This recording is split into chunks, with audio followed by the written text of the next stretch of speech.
आपल्या परिसरातील राजकीय, क्राईम व सामाजिक अपडेट जाणून घेण्यासाठी पाहत रहा स्टार वन न्यूज वर्तमान। मोठे यश मिळवायचे असेल तर स्वप्ने मोठी बघा आणि या प्रवासामध्ये गरज असते योग्य मार्गदर्शनाची। आपल्या पाल्याच्या JEE, नीट, MHT, CETच्या उत्तम तयारीसाठी योग्य दिशा मिळते ती फक्त कुंडल रोड येथील आदर्श शैक्षणिक संकुल मधल्या अपेक्स अकॅडमी येथेच। येथे कोट्याचे अनुभवी प्राध्यापक, शांत, सुरक्षित, निसर्गरम्य कॅम्पस, मुला मुलींसाठी स्वतंत्र हॉस्टेल व मेस, डिजिटल क्लासरूम, प्रत्येक गावातून बस सुविधा आहे आणि विशेष म्हणजे दिनांक 2026 पर्यंत ऍडमिशन घेतल्यास फी मध्ये 50% सूट। म्हणूनच आपल्या पाल्याचा प्रवेश निश्चित करा। खानापूर तालुक्यात प्रस्तावित शक्तीपीठ महामार्गावरून पुन्हा एकदा वाद पेटण्याची चिन्हे दिसत आहेत। या महामार्गासाठी तब्बल 8 गावांमधील सुमारे 555 एकर जमीन संपादित होणार असल्याची माहिती समोर आली आहे। यामुळे जवळपास 1000 शेतकऱ्यांवर परिणाम होणार आहे।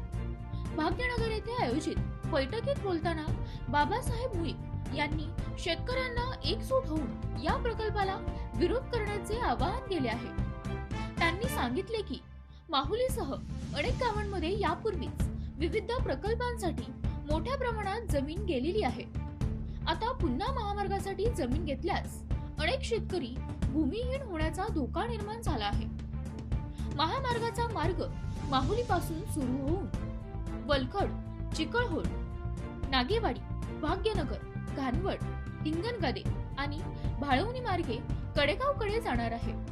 यामध्ये काही गावांतील शेकडो एकर शेती थेट बाधित होणार आहे।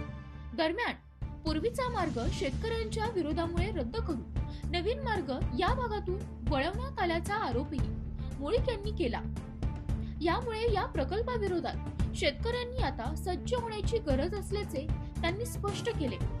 बैठकीला परिसरातील शेतकऱ्यांची मोठ्या संख्येने उपस्थिती होती। प्रतिनिधी कीर्ती गायकवाड, नाईक नवरे। अशा बातम्या पाहण्यासाठी आमच्या चॅनेलला लाईक, शेअर, सबस्क्राईब करा।